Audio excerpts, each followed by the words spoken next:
I don't know if it's Oh. just my computer, but I was not able to get into the meeting through the city's website. I was getting like a bad, like an error message. Um, so I mean, I'm here because I have the Zoom link, but I don't know. I don't know how, if I leave to do that, and try it. I have been checking the email because you're supposed to click through to the email. But let me. Like a charm for me, Rob. Oh, it did. Oh, Okay. excellent. Yeah, you no, went I through have this- no, listen, and I'm okay technically, but I'm not a whiz. And so if I did it, chances are anybody could do it. Okay. I wonder what the issue was. Okay. Well, hopefully it works. We had 8 people pre-register, Okay. and most of them were us. I'm sorry, most of them are us? Yes. Okay. I saw a couple of property owners. Okay. Ted and Dave. God, I'm drawing a blank. I'm sorry, I'm on tape. I'm being recorded having a senior moment. Thank you. Dave Tregath.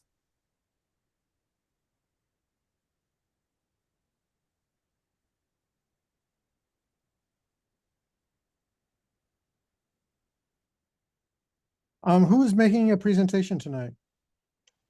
I'm presenting with Briley on behalf of Epsilon. I'll be presenting from MHC.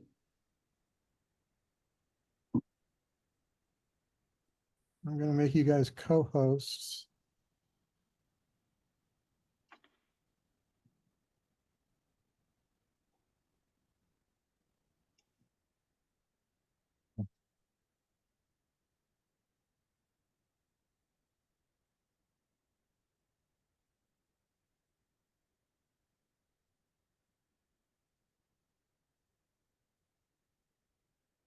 Good evening.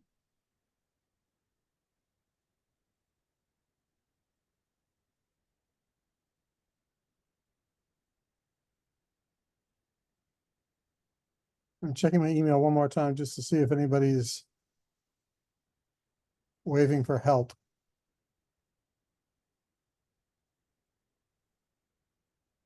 I don't see anybody, but I'll keep checking as we go through this whole process.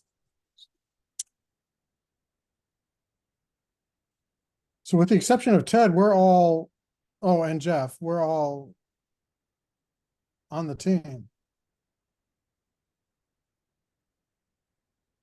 I'm sorry, Liz, what is your role? I'm Ted Carmen. Hi, I'm National Register Assistant, so I work with Ben at MHC. I see. Well, nice to meet you. Nice to meet you too. Jeff and I are with Concord Square Planning and Development, and we are developing 28 Petronelli Way, for which we have tax credits and are hoping that this goes through.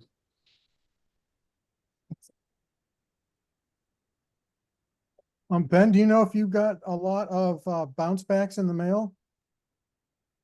Did we get any from Brockton, Liz? I don't remember. I know we got a few from other places, but Yeah, I think I want to say like 4 or 5. Not bad. that's common. Yeah.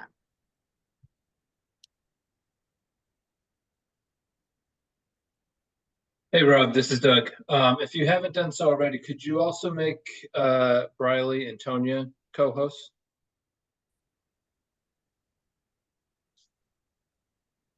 That's possible. Ben is Riley. Here we go.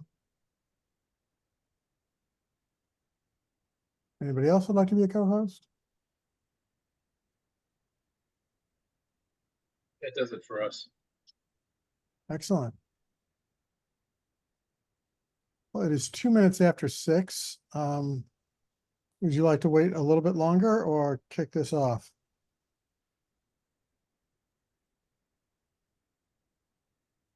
Ben, what do you think? Should we give it another couple minutes? You can give it a minute or two. I don't care. Okay.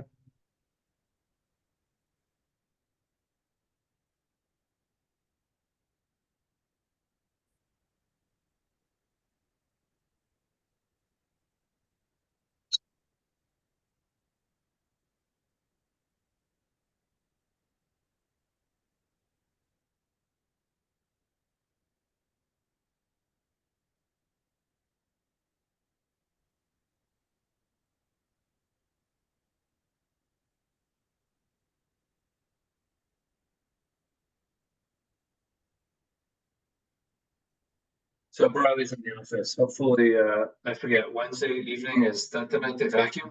I hope not. Not yet. I'll see how this goes. It may come through momentarily, but I don't think Wednesday is the vacuuming night, so. I'll have the mute ready. I myself have temporarily relocated my office at home so that my 18-month-old doesn't bang on the door and cry for me while I'm presenting. So not sure if the vacuum's better or worse, but Yeah.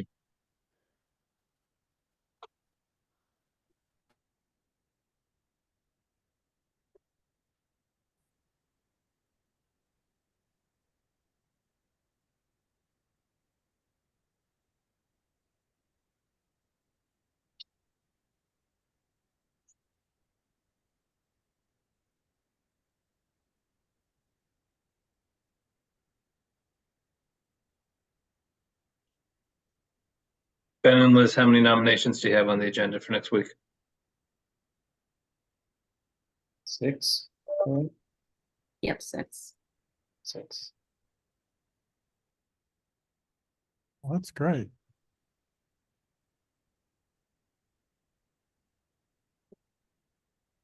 Never a That's a good- shortage. Good mix. It's a good mix this time, I think.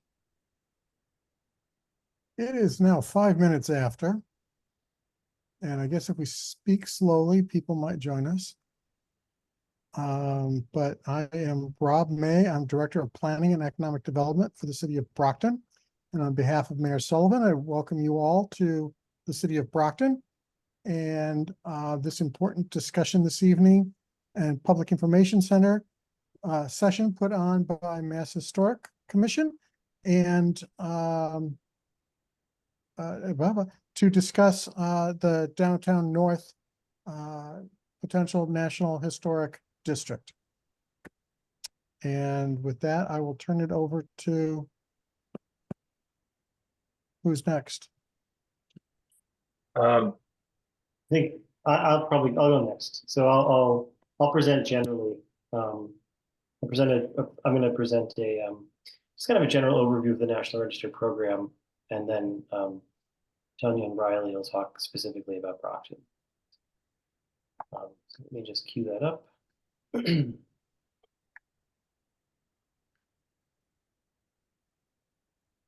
Okay, so thank you everyone for coming. My name is Ben Haley. I'm the director of the National Register program for the Commonwealth of Massachusetts, the Massachusetts Historical Commission. And we're here tonight to learn about the National Register in general, and also this particular district in Brockton, as well as the overarching context of downtown Brockton, which is being listed through a multiple property context document. So there'll be two documents here that Epsilon has prepared, a district and a multiple property documentation form to list the district and facilitate the listing of other individual properties and districts in the identified downtown area. And that's to make it easier for people to list properties for honor, for investment, for grants, depending on what kind of property they are. So the National Register of Historic Places it was established nearly 60 years ago, 1966, as part of the National Historic Preservation Act. Massachusetts has the third highest number of properties listed in the National Register, more than 78,000, and many of those are included in about 1,750 districts. I think we've just recently surpassed that number in number of districts. The National Historic Preservation Act created a national preservation plan. There had been other federal preservation related legislation, but this was really the act that kind of encapsulated everything and created modern preservation and modern preservation planning. So it outlined procedures, policies, and goals for the country and created state historic preservation offices. And Massachusetts Historical Commission had been created a couple of years earlier, but when the National Historic Preservation Act was passed, we became the State Historic Preservation Office. So we're the MHC, we're also could be called the Massachusetts SHPO, or State Historic Preservation Office. And our mission is to identify, evaluate, and protect the significant historic and archaeological assets of the Commonwealth. It's the office of the State Historic Preservation Officer and the State Archaeologist, currently the same person, and is chaired by the Secretary of the Commonwealth, William Francis Galvin.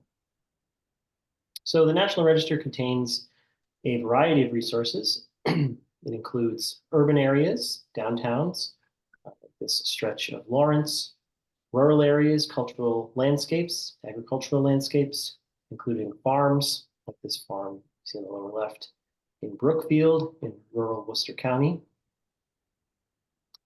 It includes a number of residential neighborhoods. On the upper left, one of the more recently listed residential neighborhoods of Boston, called the Esmond Street Historic District, and industrial areas, including much of the industrial area of Lowell and a number of other towns and cities in the Commonwealth. Properties listed in the National Register span a wide range of time, from first period houses, like the James Blake House, built in the 1660s, the oldest building in Boston, and more recent properties, like the Worcester County Courthouse Annex, which is a mid-century, mid-20th century modernist addition to the Worcester County Courthouse.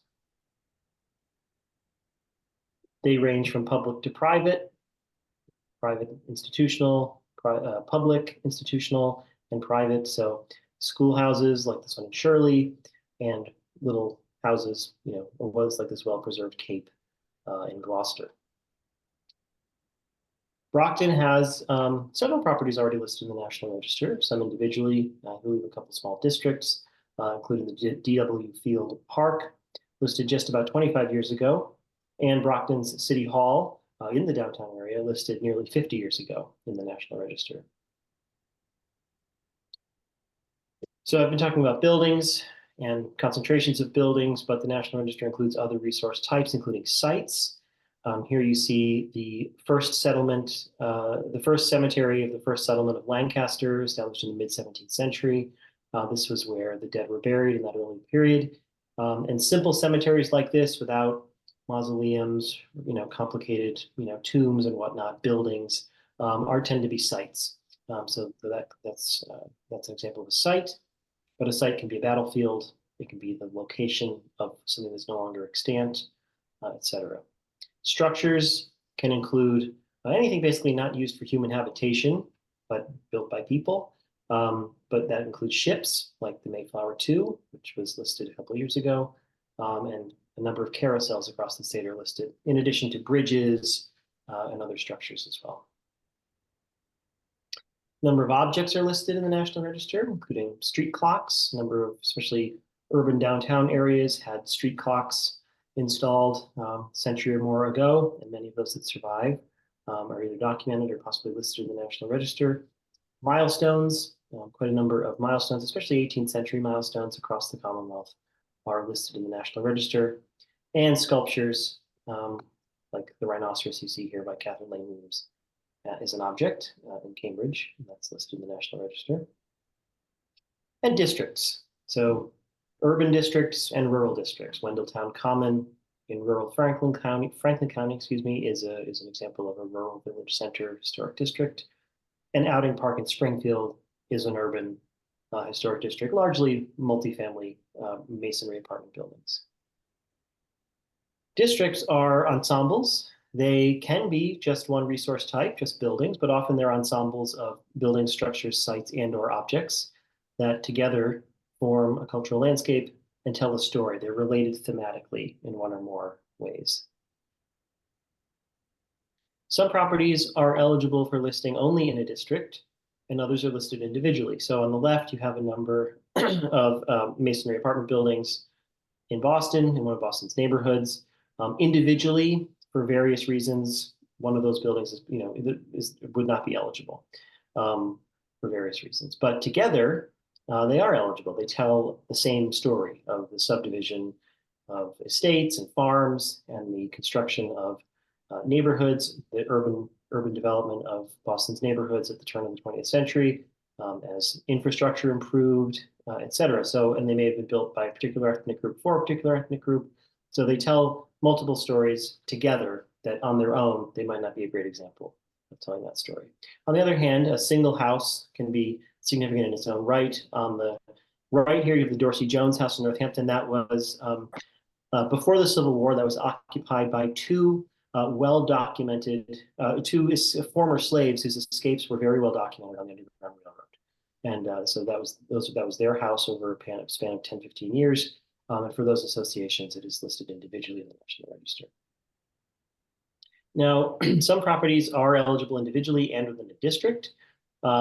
Usually what happens is something is listed individually, and then later a district is listed that includes it and in the surrounding area. So that happened here fairly recently with the Pilgrim Trinitarian Congregational Church. It was listed not that long ago individually in the National Register, and then it became a contributing building in the Upham's Corner district of Dorchester. To be eligible for listing, resources or areas must retain sufficient integrity to convey whatever significance is associated with them, and they must meet one of the 4 National Register criteria for significance. So criterion A has to do with events and patterns of development, sort of broad patterns of history. So for example, on the left, this old schoolhouse in Oakham in Worcester County, it may be significant as a building type, as a piece of architecture, but under criterion A, it's significant under the area of education as a place, as an important surviving example of an early schoolhouse where children of particular ages were educated in the 19th century.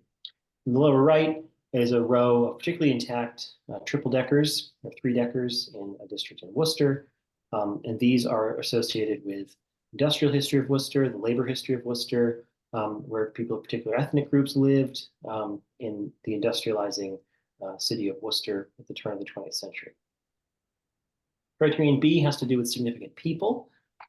And that can be of local significance, of state level significance, or of national significance. So locally significant on the right is the house of a hat maker in Foxborough, Ezra Carpenter.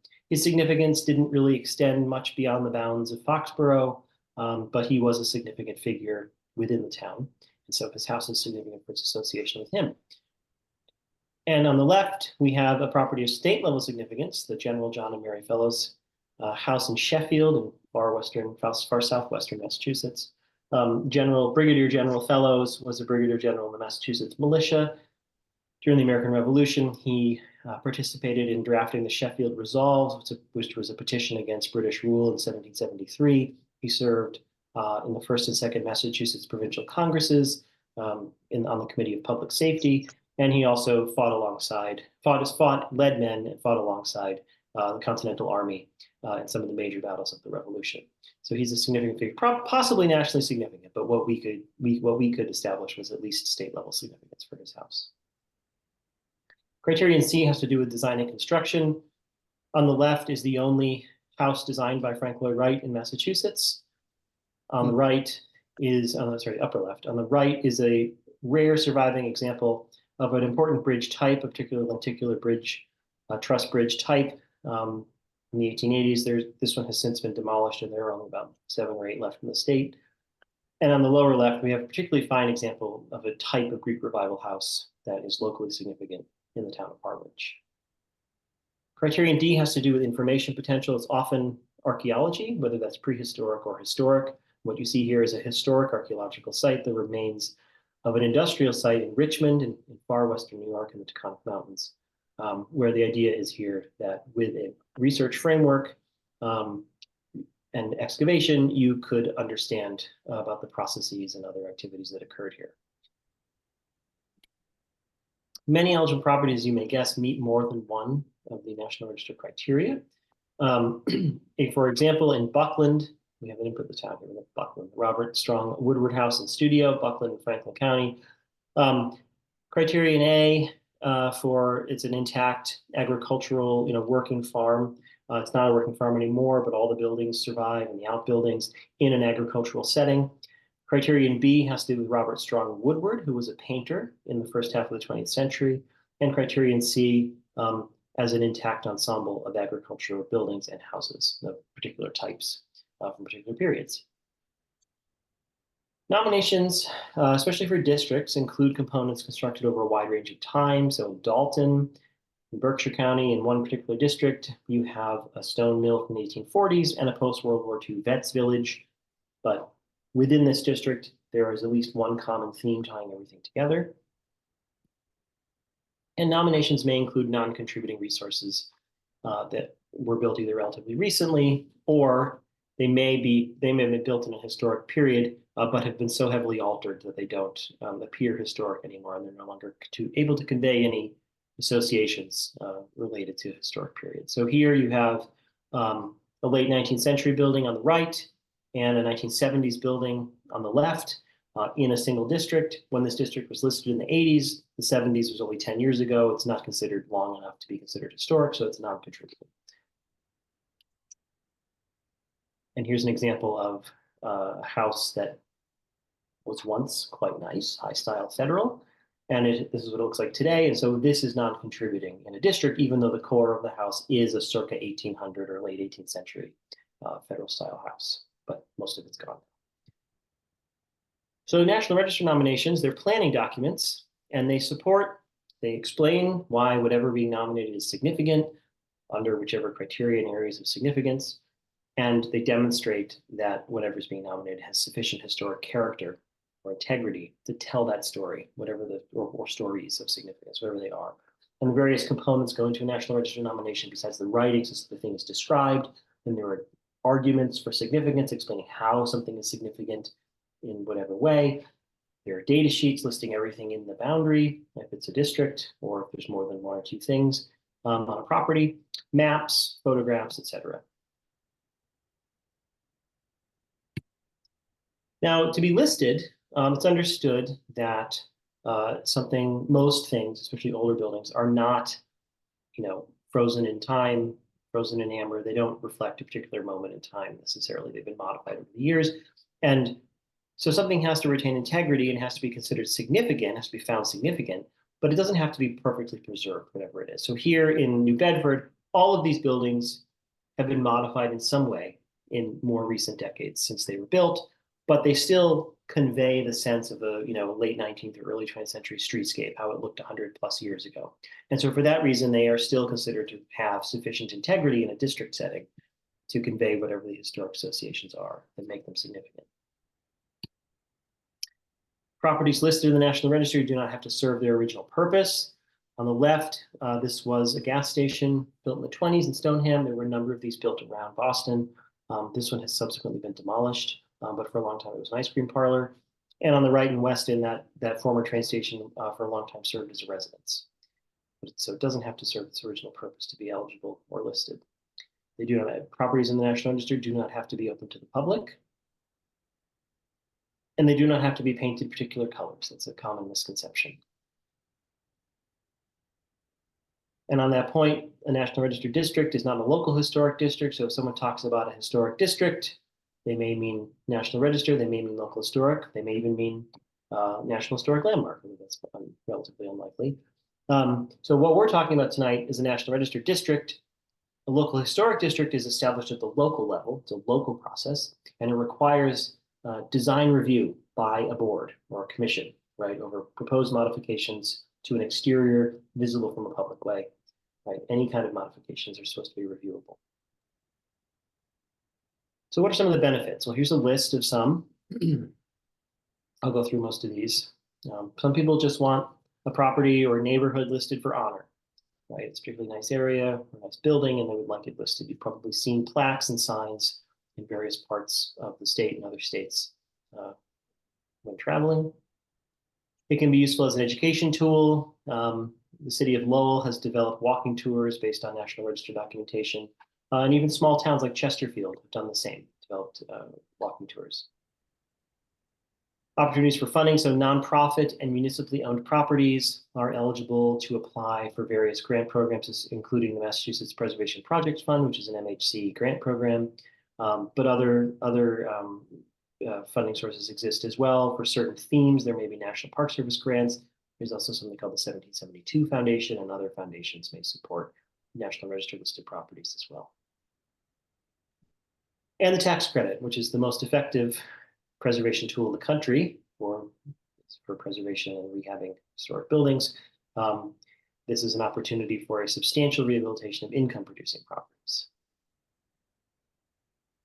And what the National Register was established to be, and what it still serves as, although it has secondary purposes, is a planning tool. It's a federal planning tool, utilized also by states and local entities. But that's what its purpose was. So when the state hospitals closed 35 years ago, many of them were listed in the National Register as part of a planning process to figure out what to do with them, right? They ultimately, for instance, in Northampton, all these buildings were demolished, but in other places they've been rehabbed, put to other purposes.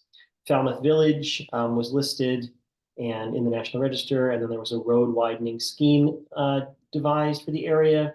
And given that they were in the National Register, this triggered a review, and they had a seat at the table, and they came to an agreement that would, lessen the impact on the village green as part of that scheme. And Rockland Public Library, because it was listed in the National Register, there was a decision made to put an addition on that was more in keeping and less overwhelming to the original design that might otherwise have been there. Now, all of this stuff, everything that's listed in the National Register in Massachusetts is available online through MACRIS, the Massachusetts Cultural Resource Information System, as well as everything that has been inventoried and other designations as well are searchable there. But fundamentally, what I want to end with is that developing a National Register nomination, especially for a historic district, is a joint effort, right, between various constituencies, right, local entities, consultants, the MHC, et cetera. So it's a joint process that many of us here are a part of. Thanks, and for more information, here's some ways to contact us.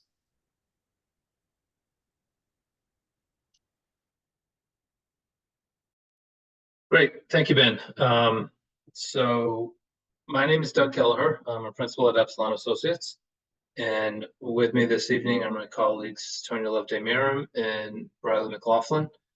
And as I think many, if not all of you are aware, Epsilon has been working with the city of Brockton for a number of years now, 7 or 8 years, I guess, on creating the multiple property document form for the downtown Brockton area, and have identified a number of eligible properties and historic districts within the context of the downtown area. And tonight we're going to be getting an overview of the multiple property document form, which Ben mentioned earlier, establishes the context for the downtown area. And Tonya will be presenting that. And then after that, Briley will be giving a brief presentation on the Downtown North Historic District, which will be the first historic district nominated to the National Register under the new multiple property document form. So with that, I'll turn it over to Tonya. Okay, great. Let me share my screen. One moment, please.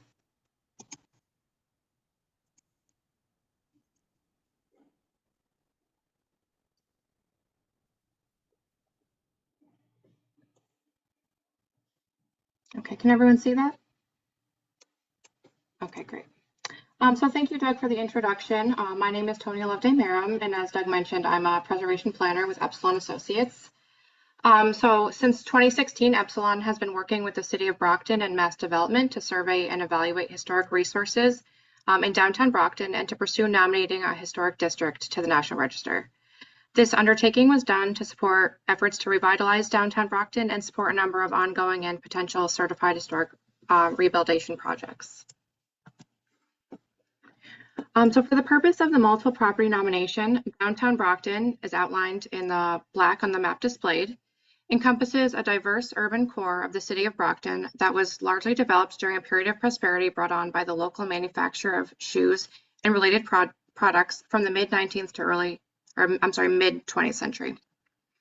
Working with National Park Service and Massachusetts Historical Commission staff, it was determined that a single large eligible district is not present due to extensive demolitions and new construction in the area studied.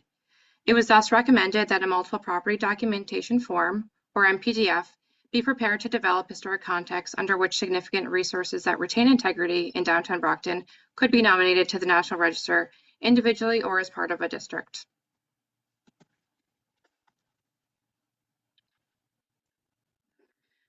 Four distinct historic contexts were identified during our study of downtown Brockton. They are the following: Brockton's shoe industry, commercial development in downtown Brockton, residential life in downtown Brockton, and government improvements and infrastructure. The period of significance for historic resources located within the boundaries of downtown Brockton extends from 1840 to 1946. The year 1840 marks the approximate date when Brockton's principal industry, footwear manufacturing, shifted its focus from boots to shoes, setting off a period of prosperity and rapid growth, particularly in the downtown area. The end date of 1946 approximates the end of Brockton's shoe industry-supported economic prosperity following World War II. Each of the four associated historic contexts identified for downtown Brockton are known to or have the potential to span the full length of the period of significance. Today's city of Brockton was originally an unsettled northern section of a large colonial settlement called Bridgewater. It was incorporated in 1783 as the North Parish of Bridgewater, before separating as the town of North Bridgewater in 1821. At the heart of North Bridgewater developed the Center Village, a mixed commercial, industrial, civic, and residential area concentrated along Main Street. This would eventually become downtown Brockton. Early industry in North Bridgewater was largely dominated by footwear manufacturing. Initially, boots were the dominant product, but a shift towards shoes occurred in the 1840s as fashion trends evolved. This coincided with expanded railroad and steamship services, which provided wider product distribution. Supported by new technologies and machinery, the number of shoe manufacturers in North Bridgewater grew, and by the mid-1860s, it became the largest shoe-producing town in the nation. Many of the large shoe companies that would gain national recognition were founded in the 1870s, including those owned by W.L. Douglas, George E. Keith, Preston B. Keith, D.W. Field, and M.A. Packard. Industrial production remained strong through the first decade of the 20th century. The rise of European footwear manufacturing beginning in the 1910s initiated the decline of Brockton's shoe industry. Additional competition came from domestic manufacturing centers in the American South and Midwest. Brockton's shoe industry saw a temporary boost during World War I as a result of military contracts. However, by 1923, all Brockton footwear manufacturers were unionized and unable to lower wages to stay competitive. Exacerbated by the financial crisis of the Great Depression, the entire system spiraled rapidly, only briefly revived during World War II. The success of the local shoe industry ushered in an era of prosperity, and downtown Brockton emerged as the heart of commercial, civic, and public life in Brockton. The diversity of the businesses in downtown Brockton exemplified its vibrancy and its important role in local and regional commerce. Grocery shops, apparel retailers, banks, restaurants, and other service industries were all found in downtown Brockton. A high concentration of late 19th century commercial buildings are found along the main North Main Street corridor. Commercial development continued into the first half of the 20th century. Many offices, retail shops, and department stores from this period are extant, most of which are located on or immediately off of Main Street. The extant single-story commercial buildings located on the north side of Legion Parkway, a new commercial corridor laid out in 1923, emphasized the importance of street-level, auto-friendly commerce in the 20th century. As footwear factories opened and expanded during the second half of the 19th century, greater employment opportunities coincided with a population boom in Brockton. The population increased rapidly from about 6,500 in 1860 to over 13,000 in 1880. Residential development took hold across the periphery of downtown Brockton, notably to the west of Main Street. Single-family cottages were the most common form of residential building constructed during the mid to late 19th century. As Brockton's population climbed from over 40,000 in 1900 to over 62,000 in 1915. In response to the sharp rise of working class and middle class populations, large multifamily residential buildings began to be constructed. An affordable and decent alternative to single-family home ownership, apartments had ample light, space, ventilation, and egress. Important to residential life in downtown Brockton were places for community and civic engagement. Downtown Brockton's extant churches and affiliated buildings are telling of the area's population growth and diversity during the period of significance. Other non-residential resources associated with this context include those with ties to social organizations or clubs, few of which had their own facilities but rather congregated and dedicated meeting spaces in commercial buildings. As Brockton emerged as a prosperous industrial city, there was a movement to establish distinct civic and social sites for public use. In 1863, Frederick Perkins donated a 1.34-acre parcel on the west side of North Main Street to the town for a public common today called Perkins Park. The park served as a location for community celebrations, fairs, and other public events. Monuments installed in Perkins Park reflect its social importance locally. Downtown Brockton is home to a number of significant government buildings at all levels, local, state, county, and federal, and with various uses such as a fire station, city hall, public library, and county courthouse. Ranging in date from 1884 to 1913, these buildings represent Brockton's effort to create a physical municipal identity following its incorporation as a city in 1881, and signify its important role within Plymouth County. In 1896, the city of Brockton undertook a large public works project to remove all of the city's grade railroad crossings at major street intersections. In doing so, Brockton was one of the first communities in Massachusetts to utilize the 1890 Massachusetts Grade Crossing Act. Furthermore, the elimination of 2.5 miles of grade crossings was one of the largest civic improvements in the state during the late 19th century. Several stone arched viaducts built as part of the project remain at major street intersections in downtown Brockton. The previously mentioned establishment of Legion Park in 1923 illustrates continued municipal improvement into the 20th century. So the associated property types identified in downtown Brockton are the following: commercial buildings, institutional buildings, industrial buildings, residential buildings, viaducts and bridges, parks and monuments, and historic districts. Associated individual resources and historic districts will be eligible for listing under criteria A and or B in areas pertaining to the identified associated historic context and or criterion C for architecture or design. Eligible properties and districts can meet more than one criterion. Sufficient integrity is required. A higher level of integrity is necessary for individual resources than for those contributing to a historic district. The identified commercial building subtypes are single-story, multiple-story, mixed use with residential, hotel, bank, and automotive garage. The category of commercial buildings is broadly defined to include all buildings whose primary historic function was related to trade or commerce, was a for-profit business, or was a professional service. Design and form elements are similar amongst multiple-story and mixed use with residential buildings. They feature ground-level storefronts with offices and or residents above. The late 19th century and early 20th century examples are notable for their architectural ornamentation and represent a wide range of popular architectural styles, including panel brick, Romanesque revival, classical revival, Renaissance revival, and colonial revival. Art Deco, modern, and contemporary style commercial buildings in downtown Brockton date to the 1930s and 40s. Single-story commercial buildings are dominated by their storefronts, and ornamentation is more restrained.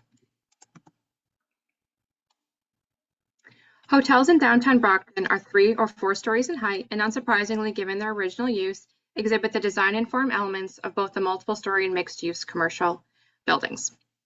Banks in downtown Brockton are 2 stories in height. However, their overall massing varies greatly, ranging from a 3-bay section of a city block to an entire city block. Nonetheless, a sense of monumentality is derived from ornate primary entrances, some of which feature columns. One automotive garage, largely utilitarian, but featuring an Art Deco-inspired parapet, has been identified in the area. Institutional buildings in downtown Brockton are divided into the following subtypes: government, religious, and community. Regardless of use, they all possess a high level of ornamentation specific to their late 19th to early 20th century styles that include Gothic Revival, Romanesque Revival, Renaissance Revival, Second Empire, Colonial Revival, and Classical Revival. These are all masonry buildings, some of which are monumental and designed by local notable architects. The majority of religious buildings in downtown Brockton are well-preserved masonry and frame churches.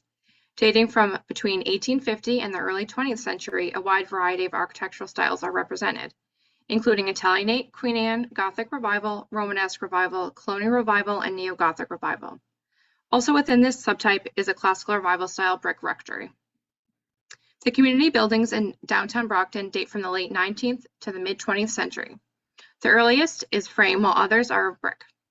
Styles represented in this subtype include Classical Revival, Romanesque Revival, Art Deco, and Moderne. Industrial buildings in downtown Brockton are organized into 3 subtypes: factory, warehouse, and powerhouse. Most identified resources in this property type are 1 to 4-story brick factories with sections dating from 1880 to the mid-20th century.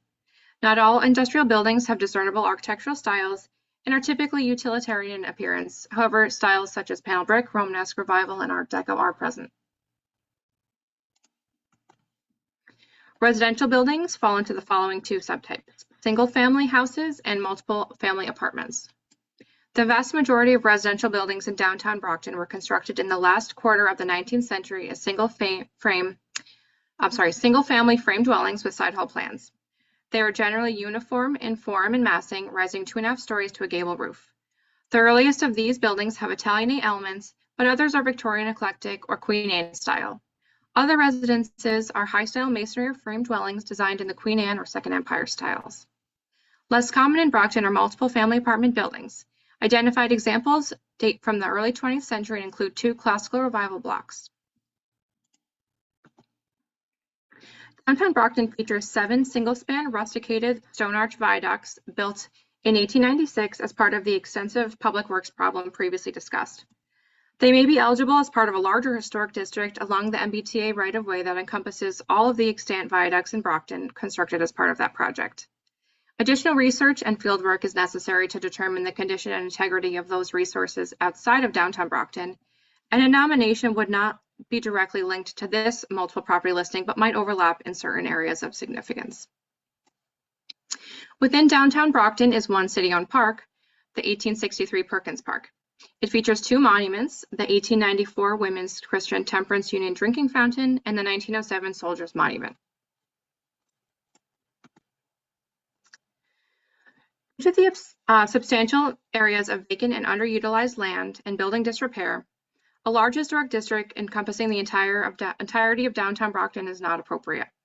However, smaller potential historic districts within downtown Brockton do exist. 4 potential districts have been identified based on research and fieldwork. You'll see them outlined here on the map. Downtown Brockton developed as a diverse urban hub, and as such, historic districts should reflect this diversity in their property types. So in summary, 4 historic districts and 13 individual resources have been identified as potentially eligible for the National Register through the MPDF with local significance related to 1 or more of the associated historic contexts. So one of these districts, the North Downtown Historic District, is being submitted for listing on the National Register and will be overviewed by my colleague Briley McLaughlin. And Briley, if you want to just let me know when you'd like me to advance the slides, if that's easier. Yeah, just keep it in control. Okay. That's fine. Here, thank you. Excuse me. Thank you, Tonya.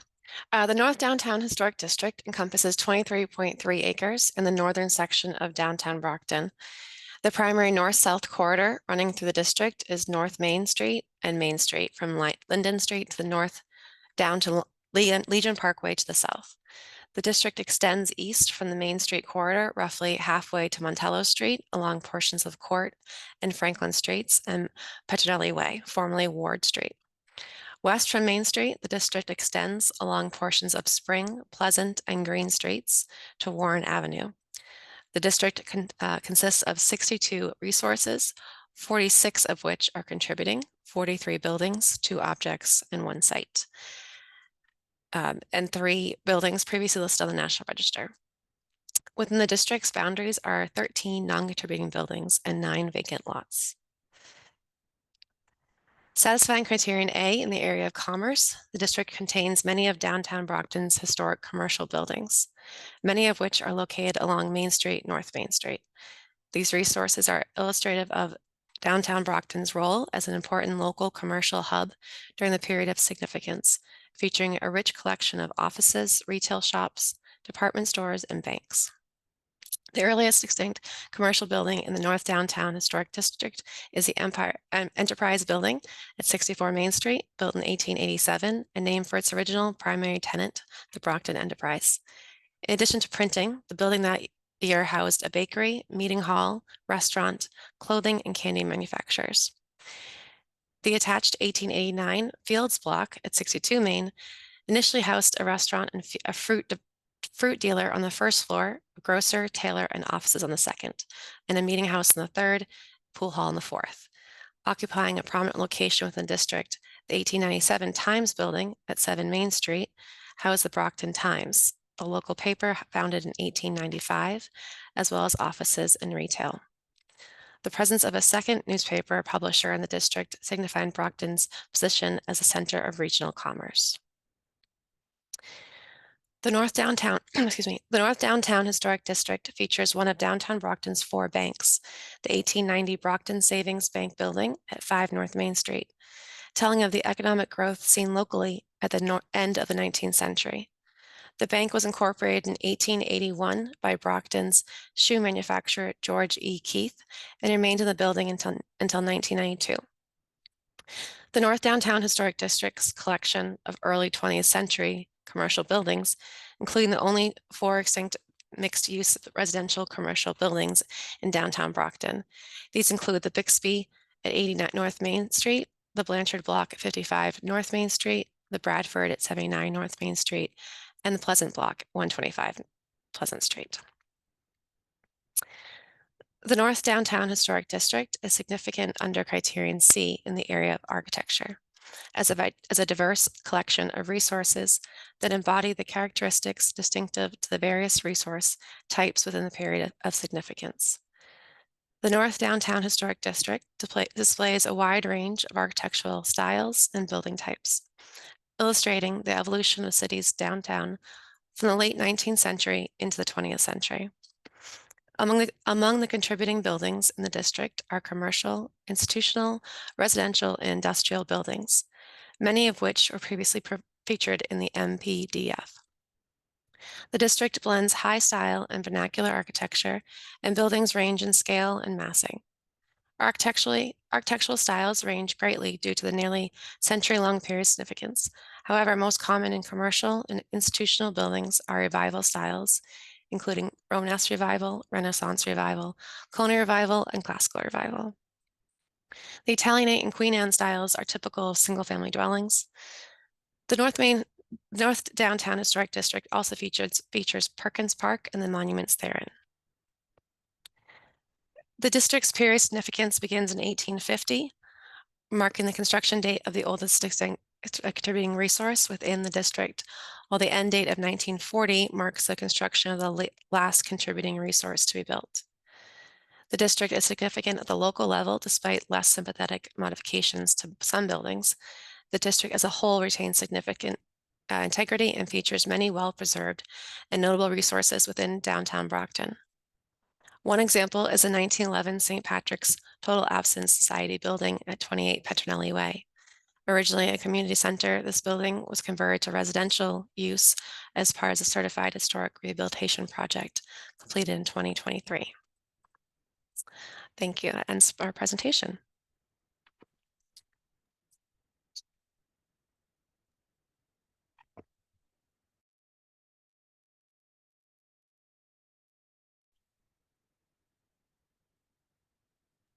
Okay, so thank you, Briley and Antonia. Rob, I don't know if you had anything else to add, but we're certainly happy to answer any questions on the multiple property document form, the context, or the North Downtown District itself.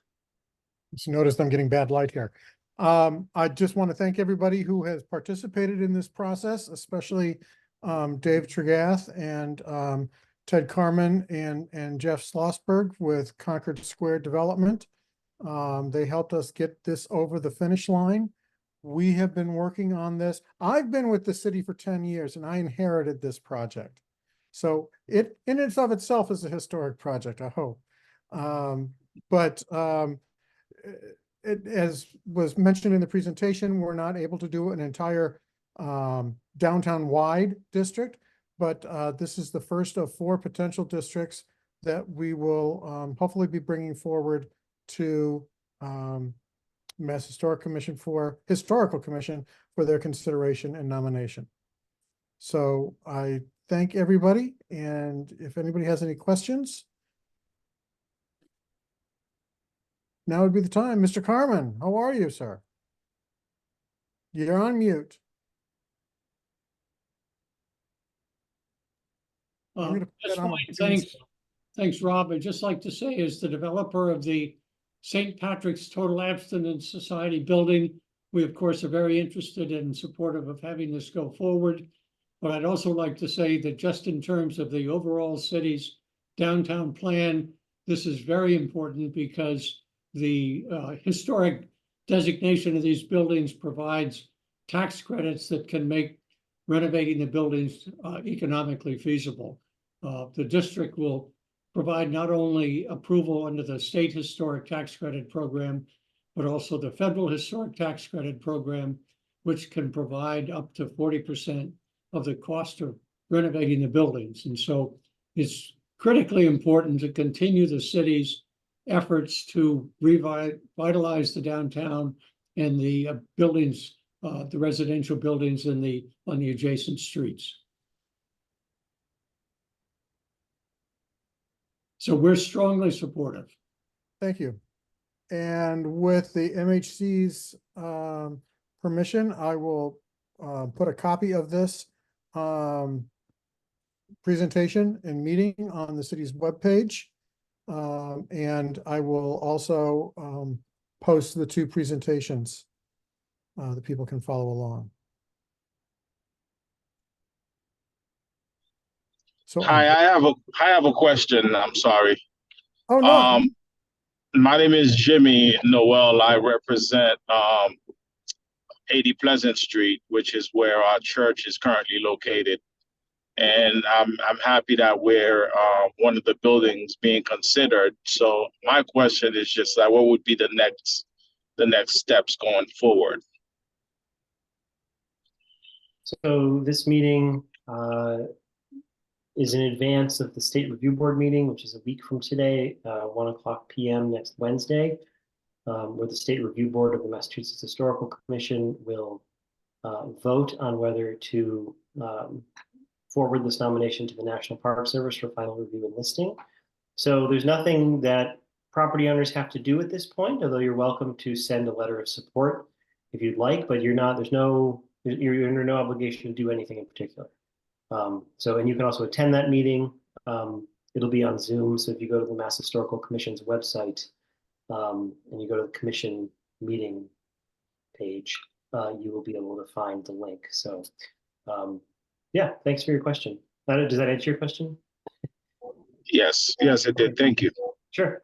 Ben, quick side comment. In your presentation, you mentioned that the state has a grant program for not-for-profit or historic. Yeah. So any property that is contributing, listed in the National Register individually or is contributing to a historic district, any nonprofit or municipal property, is eligible to apply for Massachusetts Preservation Project Fund grants. But also there are also other grant programs out there, but at the very least, Mass Preservation Project Fund. So if the church was interested in applying for a project, they should look at the MHC webpage. Yeah, there's a whole webpage. It's an annual grant program, so it's cyclical. It's every spring. The applications happen.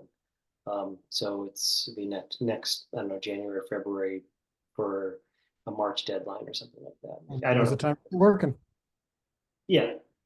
So that's a 50% matching grant program if there's a preservation related project that needs to happen. Thank you for that information.